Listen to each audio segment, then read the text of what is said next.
Bulawanaka and welcome to For the Record. I'm joined tonight by the European Union Ambassador to Fiji and the Pacific, Mr. Andrew Jacobs, as well as Sheehan Wilson from the Fiji TV newsroom, part of our panel, and our regular panelist, Joshua Tuere from the Fiji Sun. We're talking about the European Union's re-engagement with Fiji. There's been lots happening, a flurry of activity after what could be described as a vacuum of many years. So we'll get right into it. First of all, Ambassador, thank you very much for joining us on the show tonight. Thank you very much. It's a pleasure to be here. Now, as I mentioned, for a long time there was a gap, a vacuum, so far as engagement between the EU and Fiji is concerned. And the majority of this was to do with aid projects, to do with development projects. What's the philosophy now? Is the EU trying to catch up on a lot of the work that was pending for so many years? Well, I think it's not correct to say that there was a real vacuum. The European Union, was unable to provide aid directly through the government and government organisations, and those restrictions are now being lifted. But for the last few years, we have been providing quite a lot of support, particularly in the sugar belt. And we have around 150 million Fiji dollars invested in different projects which are ongoing or due to start. Where there is a difference now is that we are able to channel funds directly through the government since the return to parliamentary democracy. And I think we're able to engage much more thoroughly, much more constructively with the government, and we're very much looking forward to continuing this very, very close collaboration. But is there lots to catch up on, though? I think we are very keen to build on the work that we have been doing over the last few years, and we have been working primarily, if we're talking about the sugar belt, we've been working through non-governmental organizations, through international organizations like the SPC. What is different now is that we will be able to build on that support by working directly with the Fiji Sugar Corporation, with the Ministry of Sugar, and so on. So I think we have a very good base, but now we have the opportunity with a new program, with new funding becoming available for Fiji from the European Union to really, I think, go a long way and really provide support which is going to make a huge difference to people's lives. Soon after elections, after the first parliament sitting, government convened a meeting with, of course, foreign representatives here in the country, just to identify areas that they're willing to assist in and, yes, and letting you know of our priorities. Yes. What has the EU pledged to help us with? Well, we are discussing now with the authorities, with the Ministry of Finance and with the different line ministries, how we can best focus our support. We have a new allocation for Fiji of around $75 million Fiji dollars for the period until 2020. And we certainly need to respect the Fiji government's priorities. We don't want to be coming in here and providing support which is not, let's say, coherent with what the government's strategies and what the government's ambitions are. But it looks as though the bulk of those funds will go towards agriculture, let's say people's livelihoods in the rural areas, and sugar, working with the sugar sector. And then we're looking at providing support in governance to help to consolidate the return to democracy. And there we've been talking particularly to those involved in the justice sector, working on access to justice, which I know is a priority for the authorities as well. And we're very pleased that the government has been telling development partners what its priorities are and what they feel the different development partners should be concentrating on. Certainly we don't all want to be working in the same fields, and the government needs to show strong leadership, which it's doing, in order to avoid overlapping and in order to make sure that we are really responding to government's priorities. And I think it's all looking very good. We have the European Investment Bank also in town at the moment. They're looking at how the European Investment Bank is the European Union's development bank, if you like, and they are very keen to begin providing loans as well in different fields, and they're working on that at the moment. So we have our grant money, which, as I say, will focus, I think, primarily on agriculture, sugar and governance, but then there is also the European Investment Bank, which will make available loans in areas, I imagine, such as energy and water and so on, but things are progressing in terms of negotiations and discussion. Joshua? The EU had a bit to do in the lead up to the elections, obviously providing technical support to the elections office. What kind of support are you providing post-election in terms of governance specifically? Well, we were very pleased to provide support before the elections, and we were pleased also to have experts in working in the framework of the multinational observer group, and I think that was a very successful exercise. And since the elections, we've concentrated our governance support really on the Parliament. Clearly, it's a young Parliament. The capacity building, I think, has been important. And we've been channeling funds through the UNDP, the United Nations Development Programme, together with other partners. I think New Zealand has been involved, Australia and Japan. And the UNDP has provided induction training for the members of Parliament. Recently, there was a trip to the United Kingdom by 4 parliamentarians, by the Speaker, by the Leader of the Opposition, by the Leader of the government in the House and the Secretary General. And we had a very good debriefing yesterday afternoon with 3 of the team who went to the UK.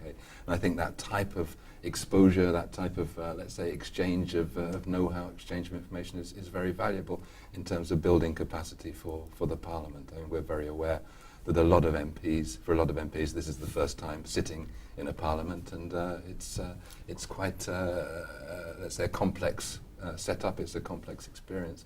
So that is really where we're concentrating our governance support at the moment on capacity building for the Parliament.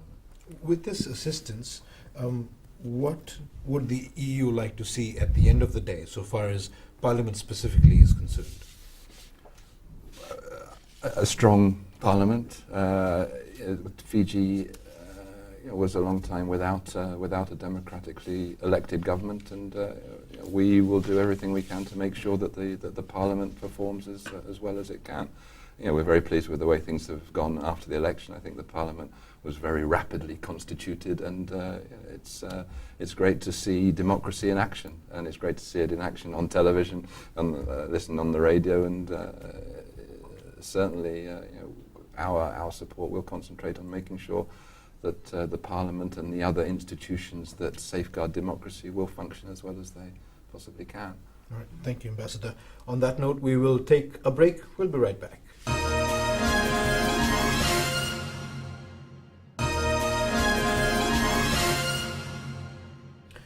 And welcome back to the show. We're speaking with the European Union Ambassador to Fiji and the Pacific, Mr. Andrew Jacobs. Mr. Jacobs, before the break, there was some discussion about the sugar sector. There's been a lot of focus for a lot of years on the industry. The European Union happens to be the largest, if not the sole buyer of Fiji sugar. Mm-hmm. Now, in 2017, the entire ballgame is going to change, so much so that we might end up without a market to sell our sugar to. The EU office in Fiji has been heavily involved in ensuring longevity and sustainability of the industry here. What about finding us a market post-2017? Well, the European Union market will still be available post-2017. But in 2017, there will no longer be, I think it's towards the end of the year, there will no longer be the preferential market access and the preferential terms which are now available. The World Trade Organization has told the European Union that we can no longer favor, let's say, Pacific Pacific countries and those from Africa and the Caribbean in terms of providing them with let's say, a market in which they can have top prices for the sugar, because the WTO said that this was a distortion of the market. So in 2017, the European Union market for sugar will be a much more competitive place. There will be domestic European sugar producers who will be competing on the market on the same terms as Fiji. So it is going to become more competitive. It doesn't mean that the market is going to be closed in any way, but it does mean that in the run-up to 2017, Fiji sugar producers are going to have to become more competitive. They're going to have to, let's say, produce at lower cost. They're going to have to make sure that the production procedures are more streamlined in order to be able to compete in this market. Mr. Ambassador, of course, the Fiji has had to embark on major reforms in the sugar industry itself post 2006. The European Union now, with the fact that in 2017 we no longer have the preferential access in terms of a market in the European Union, I understand the European Union has also made that commitment to the sugar industry with investment in the Sugar Research Institute. Could you talk about that a little bit? I think the European Union support for the Sugar Research Institute of Fiji is designed to improve competitiveness. The Sugar Research Institute, SRIF, has developed more resistant strains of sugarcane, which can achieve higher yields, which go some way towards making Fiji sugar more competitive. And the concentration of our support in the next few years with the new money that we have on the table will really be aimed at making Fiji sugar even more competitive, so that so the producers are really prepared for the, let's say, open market in 2017. But we're very pleased with the cooperation with the Sugar Research Institute. I had the opportunity to visit on Tuesday together with the British High Commissioner and the French Ambassador, and we were very pleased to see the excellent work that the Institute is doing in order to help farmers to be more productive, in order to help farmers to have access to strains of sugarcane which are, as I say, more resistant to disease, which produce more sugar. And looking at the results, looking at the export figures and production figures for last year, things are certainly going very well in the right direction. But there's a lot to do before 2017, and we stand ready to provide support to the industry to help it to become more competitive. Joshua? Do you think the Fiji sugar industry will be ready come 2017 to be on that level playing field? I think it's a very good sign that the industry is very aware of the challenge. There's a lot of work to do, but I think the industry can well be ready. But there is some way to go in order to be able to really meet the prices, which probably will reduce quite a lot in 2017. But everybody, I think, is very conscious of 2017. There is a big challenge there, so I think that augurs very well for the work that needs to be done. But a lot does need to be carried out. If we were to put things into perspective, what sort of competitors or what sort of European suppliers would Fiji be competing with, given that our industry is at a certain stage right now? There needs to be reform, there needs to be more investment, whereas I would assume that the other sugar providers are better established and better resourced. Is that an accurate assessment? Well, the competitors in the market will really be the domestic European sugar beet producers, who are well set up in Europe. But I think that Fiji does have an advantage, which is fair trade as well. I mean, fair trade, the fair trade mark on sugar. I think it's only Fiji which exports fair trade sugar to the UK. And so all fair trade sugar sold in the UK is coming from Fiji. Fair trade guarantees that there are certain, let's say, procedures in place in order for the sugar to be produced. And you can get a price advantage by selling fair trade sugar. So there is an advantage there, which a lot of sugar manufacturers, sugar producers, cane farmers take advantage of. And I think that's something also that can be built on. But the reality still remains that the other competitors are sort of, let's say, heavyweights compared to Fiji. Yes, I can't hide the fact that it's going to be a more competitive market, which is why Fiji really needs to become more competitive in the way that it produces the sugar. I mean, Fiji has a good hand on the market. Fiji sugar is well known. There is a British company, Tate & Lyle, which buys for the moment all of Fiji's sugar, or the vast majority of it, most years. So there are relations which will continue, I'm sure, and which it will be possible to build on. Ambassador, I note you mentioned assistance in agriculture. Now we're looking at, of course, diversification in that sector. We cannot just rely on sugar anymore. What is specifically you're looking at to help our government with in terms of where your assistance will go? Well, we're talking to the Ministry of Agriculture at the moment. I don't want to preempt the results of our discussions, but I think you've put your finger on it. It's really diversification of agriculture, so providing farmers with, let's say, technology, with access to new crops, to train them to grow new crops. And I think we've already seen quite a few good success stories in the sugar belt. And not that sugarcane farmers have been abandoning sugar, but they have been able to develop additional crops as well to supplement incomes. And I think we saw when I was in the West on Tuesday with my European Union colleagues, we were able to visit Friend, an NGO which has done a lot of work in the sugar belt, and I think they have really been instrumental in helping sugarcane farmers to develop additional crops. They're making chutneys, they're making jams, they're growing crops which previously they were not able to do. But I think there are a lot of opportunities to do this outside the sugar belt as well, which is why we're talking to the Ministry of Agriculture at the moment. Yeah, Ambassador, we're going to have to take another break at this moment. We'll be back after this short break.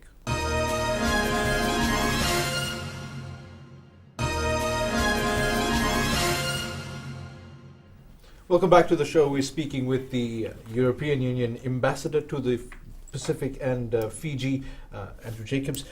Joshua, I'll give you the first question. Obviously, climate change is a topical issue at the moment. How much is EU engaged in Fiji and the Pacific on this issue? It's one of our big priorities in terms of our regional support to provide particularly the means to local communities to adapt and to mitigate against climate change. And we have 2 or 3 ongoing programs, particularly implemented by the SPC, by the Secretary of the Pacific Community, and also by GIZ, which are working around the Pacific. And it's clear that in the Pacific, we have 3 of the most vulnerable countries in the world. Unfortunately, Fiji is not one of them, although I know that there are relocations of villages going on in Fiji as well. But Tuvalu, Kiribati and the Marshall Islands, these atoll countries, their very existence is threatened by climate change. So we're working very closely with the Pacific in order to try to help local communities to cope with this challenge. And this is a very, very important year as far as climate change goes. In Paris in December, there is COP21, which is the conference of the parties which are signatories to the United Nations climate change framework. And at COP21, we consider that it's very important that all countries in the world agree to legally binding emissions targets. In other words, that everyone agrees that there have to be targets for everyone to reduce their harmful emissions in order to tackle climate change. And there we have, I think, a very good strategic alliance together with the Pacific Island countries. I think the European Union and the Pacific states really see eye to eye on the need for these legally binding targets. It's critical that we get all countries in the world to sign up to this ambition, because we're not going to get many more chances on this. So we hope that in December in Paris we're really going to see a breakthrough, and that everybody around the world commits to reducing emissions. And certainly the Pacific Island countries have been in no way to blame for climate change. It's the industrial countries. But it's good to see also that Pacific countries are leading by example by introducing renewable energy. And we've been working with a number of Pacific countries on that, helping to bring in solar panels.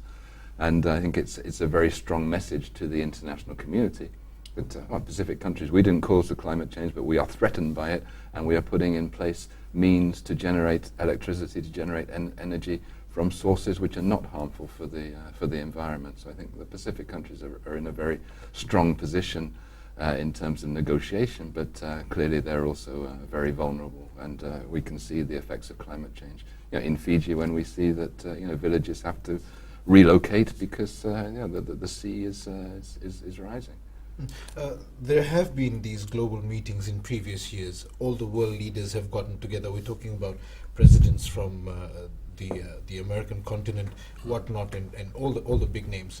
And what's come out after a day, 2 days, or a week of meetings is that nothing has been achieved. It has been an exercise in futility, because there hasn't been a commitment made, a legally binding commitment. Yes. with the EU stand this time around, well, I believe there has been a similar stand in previous years, but there is more of a strategic alliance from what you say. Do you believe that there will be a legally binding agreement to come out? Because this has been talked about for a lot of years. I mean, I'm optimistic, and I know a lot of world leaders are more optimistic than they have been than they were a few months ago. I think the last meeting in Lima, and I know that Fiji was a very active participant in the meeting in Lima, I think that really set the framework, did a lot of groundwork for an agreement in Paris. But I can't pretend that the negotiations are going to be easy. And one issue that is on the table and does have to be negotiated is how to differentiate among the different countries. Do developing countries, let's say, benefit from different targets to developed ones? And there are a lot of discussions that need to be had. But I think that there is a certain increase in optimism than as opposed to some months ago. President Anote Tong of Kiribati, who is, as you know, a very vocal advocate of climate change action, was in Brussels 3 weeks ago. He met our High Representative for Foreign Policy, and I know that he told her that he was optimistic that Paris would really see a big breakthrough. I know that there have been a lot of disappointments. You're right, there's been a lot of meetings which haven't really delivered the results that are needed. But I mean, our message is we're not going to get too many more chances at getting it right. So let's be optimistic, but let's push together to try to make sure that we get what we want and what the world needs in Paris. The reality for us in Fiji is right now there are 3 villages that have been relocated. Yes. There's a school in Lao that is going to be relocated, and 800 communities in total, coastal communities, are at risk as of today. Does this dawn on the carbon emitting industrialized nations? Do they realize the reality that the Pacific is facing? I think there is more work that needs to be done to make people aware in the industrialized countries of the challenges that Pacific Island countries and the most vulnerable countries are facing. It's something that we're very active in doing. This year is the European Year for Development. It's the year when we are trying to make our citizens, our taxpayers in Europe, more aware of what the European Union is doing in terms of development cooperation. We do a lot of work in climate change around the world, and particularly in the Pacific, and that's an opportunity to inform European Union citizens of what the challenges are and what the reality is for those countries which are really very badly affected by climate change. Why is it important for the European Union to continue to support climate change mitigation programs in the region? It is undoubtedly a big priority for us because climate change is a real threat to communities, and we will continue to put resources into that. I think we can be successful by giving the means to local communities to adapt the way in which they live because of climate change. I think there have been sometimes projects in the past which have been sort of invented at a desk somewhere in Brussels or New York. I think the priority really is making sure that the communities themselves are in charge of what they need to do. They know what the challenges are. They know the local circumstances. I know that in Fiji there are a lot of villages which are at risk and may well have to relocate. But I know that the villages themselves are very much involved in the decision making. I think that's the right way forward.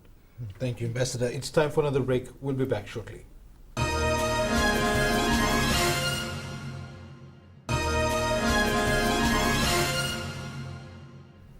Pulonaka, and welcome back to the show. We are speaking tonight with the Ambassador for the European Union, Mr. Andrew Jacobs. There's been a wide range of discussions, and we've spoken about issues across a number of sectors. Now, in this segment, we'd like to touch on education. Mr. Ambassador, there's been a lot of talk about how the EU is re-engaging with Fiji, and there's so much that can be done for us after a lapse of a few years. So far as education is concerned, I believe the European Union is looking at having Fijians go to Europe to study? Yeah, we have a program called Erasmus Plus, which is designed to provide opportunities for students, particularly graduate students, to go to Europe to study. Yeah, it's a program which has been operational for some years, and there have been Fijian students in Portugal, in France, I think in Poland, Czech Republic. There's been some take-up, but we really are encouraging more of it. We're organizing an event, I think it's next week, at the Alliance Française, to make people more aware of what Erasmus Plus offers in terms of opportunity. I mean, we firmly believe that by studying abroad for a period of time, a student can really broaden his or her outlook. They will have many more, let's say, opportunities, networking, really will have the opportunity to open their minds to the world. Erasmus is a program which was established in Europe 20 odd years ago, and now it has become normal for a European student who may come from France or the UK to spend, let's say, 1 year of study in another European Union member state. And we opened this up a few years ago to the world, made it a global program, and we hope that there will be more uptake from Fiji and from the rest of the Pacific. It really is a life changer to be able to go and study abroad, and Erasmus Plus is the vehicle that we use. We're working with the University of the South Pacific. We're working with Fiji National University and Uni Fiji as well to try to generate more awareness of this big opportunity. And this is, as I said, European Year for Development. This month, each month of the year has a different theme. February's theme is education. So we're really focusing on generating more awareness about what we have to offer in the education field. Next month it's women and girls, so watch this space. There'll be a lot of activities there during March focusing on women and girls in development. Mm-hmm. Sure. These the programs that identified for further educational studies in terms of graduate programs, do you specifically look at what's needed in a country in terms of the programs that you'll be offering? The programs really function on the basis of universities working together. So it's really a question of universities in Fiji being in touch with counterparts in Europe, and then the European Union's role is to finance these exchanges. But I know that the Fijian universities already have good networks in different European Union countries, and I think it's a question of building on those and planning programs together which involve the exchange of students. It's certainly not for us to decide the best way for universities to cooperate. It will depend on what subject areas they're working on, what their focus is, what sort of perhaps exchanges they may need in terms of academic staff going to Europe or coming to Fiji.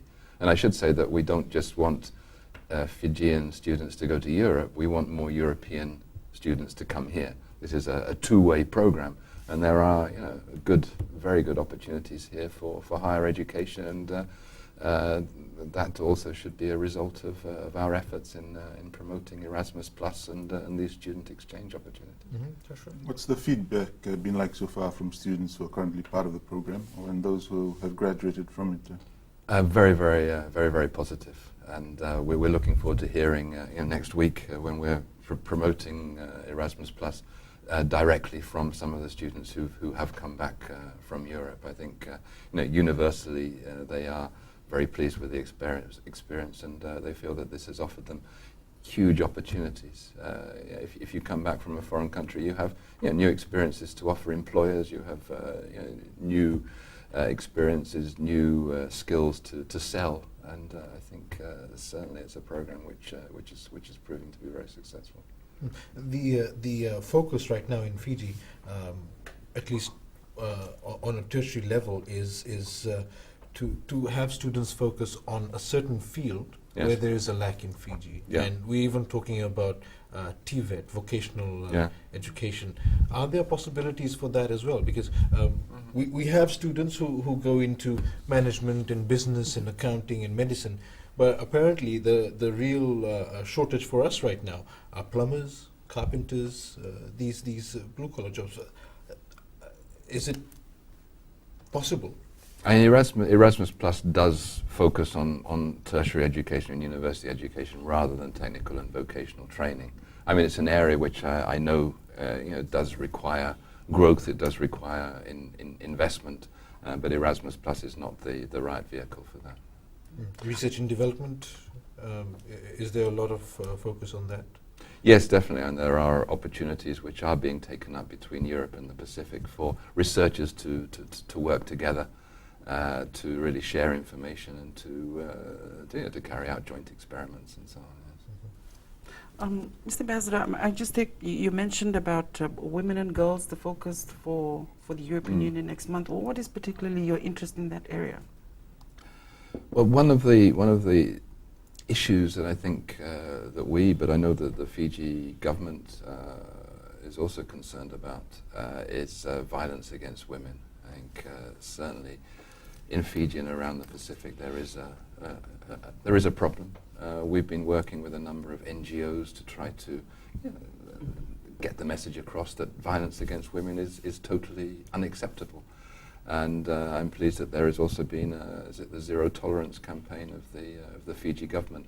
And even in the 2 years that I've been here, I've seen that violence against women is much more readily talked about in the media and in society. It's becoming, let's say, much more acceptable to speak of these things. And I think the more awareness that there is generated of the problem, the more it becomes unacceptable, the more men realize that beating up their wives, their partners, is something which is totally taboo. There is more work to do. But I think during our European Year for Development month on women and girls, it will certainly be one thing that we will be focusing on, some of the work that we've done in this field. So both violence against women, but empowering women. We've been working with FemLink, we've been working with Fiji Women's Crisis Centre and so on various projects, and it is an important area, I think. It's time for another break. We'll be right back.